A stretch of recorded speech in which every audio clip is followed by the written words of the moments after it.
ধলাই ফ্রেঞ্চনগরে নিখোঁজ যুবকের মৃতদেহ উদ্ধার, চাঞ্চল্য।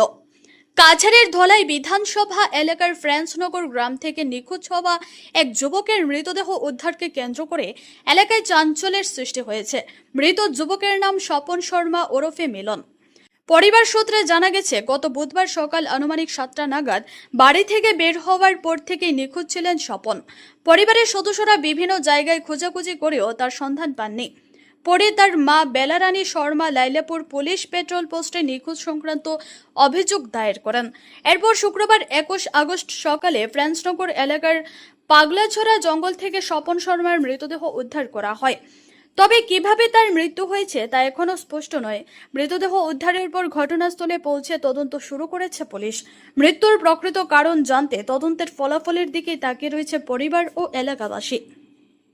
উনি গত বুধবার সকাল আনুমানিক 7টার দিকে, 6:30-7টার দিকে ওনার বাড়িতে স্কুটি রেখে চাবি এবং রেশন কার্ড ওনার মায়ের হাতে তুলে দিয়ে উনি ওনার নিজ বাড়ির পশ্চিম দিকে রওনা দিয়েছিলেন। এবং এদিকে এসে আমরা শেষ পর্যন্ত খবর পেয়েছি ওনার এক জঙ্গলের দিকে উঠছেন। আর তারপরে থেকে আমরা ওনাকে আর খুঁজে পাচ্ছি না। যেহেতু খুঁজে পাচ্ছি না, তো আমরা পরিবার পরিজনদের কাছে খবর নিয়ে চতুর্দিক খোঁজাখুঁজি করে যখন পাইনি, তখন আমরা গতকাল একটি মিসিং ডায়েরি আমরা লাইলাপুর পেট্রোল পুলিশ পোস্টে দিয়েছি। এবং ওনাকে কালকে রাত্রিবেলাও এই গ্রামের মানুষ সকলে মিলে আমরা এই জঙ্গল আমরা খুঁজে ওনাকে পাইনি। তো আমরা আবার সিদ্ধান্ত নিয়েছি যে আজকে সকালে 6টায় আমরা এই গ্রামের সকলে মিলে আবার ওনাকে খুঁজব।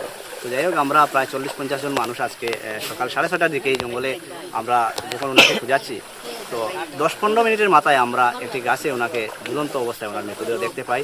সঙ্গে সঙ্গে আমরা লাইলাপুর পেট্রোল পোস্টে খবর দিই। তো এই মুহূর্তে ওনারাও এসে গেছেন, আমরা প্রশাসনিক কার্যকর্তারা এখানে এসে গেছেন, ওনাদের পদক্ষেপ নিচ্ছেন। ওনার নাম কি ছিল? স্বপন শর্মা। এই অঞ্চলে ওনাকে মিলন ঠাকুর বলে আমরা সবাই জানি। উনি পুরোহিত ছিলেন, ওই বিশিষ্ট পুরোহিত ছিলেন এই গ্রামের। আর সকলের সঙ্গে সুসম্পর্ক ছিল, খুব ভালো মনের মানুষ ছিল।